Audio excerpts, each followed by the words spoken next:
பா, சொல்லுப்பா. கோயிலுக்கு போயிட்டு வந்து அந்த வாரிசோட கதை சொல்றேன்னு சொன்னீங்கப்பா. ஆமாப்பா, மறந்துட்டேன்.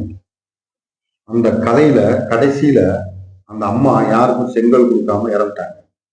ஆனால் அந்த அம்மா வேற ஏதாவது வழியில வாரிச அறிமுகப்படுத்துறாங்களான்னு நம்ம பார்ப்போம். அவங்க பேசிய ஒரு சில வார்த்தையில அப்பாவுக்கு ரொம்ப பிடிச்ச ஒரு வார்த்தை, மக்களால் நான் மக்களுக்காகவே நான் என்ற வரி அப்பாவுக்கு ரொம்ப பிடிக்கும். அதன் மூலியமா யாரையாவது வாரிசாக்குறாங்களா நம்ம பார்ப்போம். அப்படி பார்க்கும்போது இப்ப 3 பேருக்குள்ள சண்டை போட்டுட்டு இருக்காங்கல்ல, அவங்களுக்கு அந்த வாக்கியம் யாருக்காவது செட் ஆகுமான்னு பார்க்கணும்.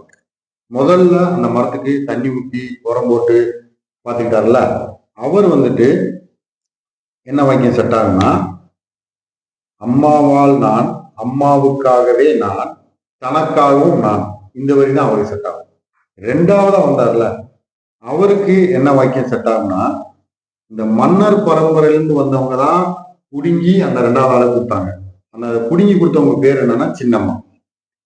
அதனால அவருக்கு 2வது ஆளுக்கு என்ன வாக்கியம் செட் ஆகும்னா, சின்னம்மாவால் நான் சின்னம்மாவுக்கு துரோகியானேன். இந்த வாக்கியம் தான் அவருக்கு செட் ஆகும். இந்த 3வது ஆள் மன்னர் பரம்பரையில இருந்து வந்த சின்னம்மாவுக்கு என்ன வாக்கியம் செட் ஆகும்னா, மன்னர் பரம்பரையில் இருந்து வந்தேன் என்று என்னை நினைத்தேன், மண்ணாக போனேன். இந்த வாக்கியம் தான் செட் ஆகும். அப்ப அந்த அம்மா சொன்ன முதல் வாக்கியம் என்னன்னா, மக்களால் நான் மக்களுக்காகவே நான் என்ற வாக்கியம் யாருக்கு செட் ஆகும் நம்ம பார்க்கணும். தமிழ்நாட்டுல 2 பேருக்கு தான் அந்த வாக்கியம் செட் ஆகும். யாரா இருக்குன்னா,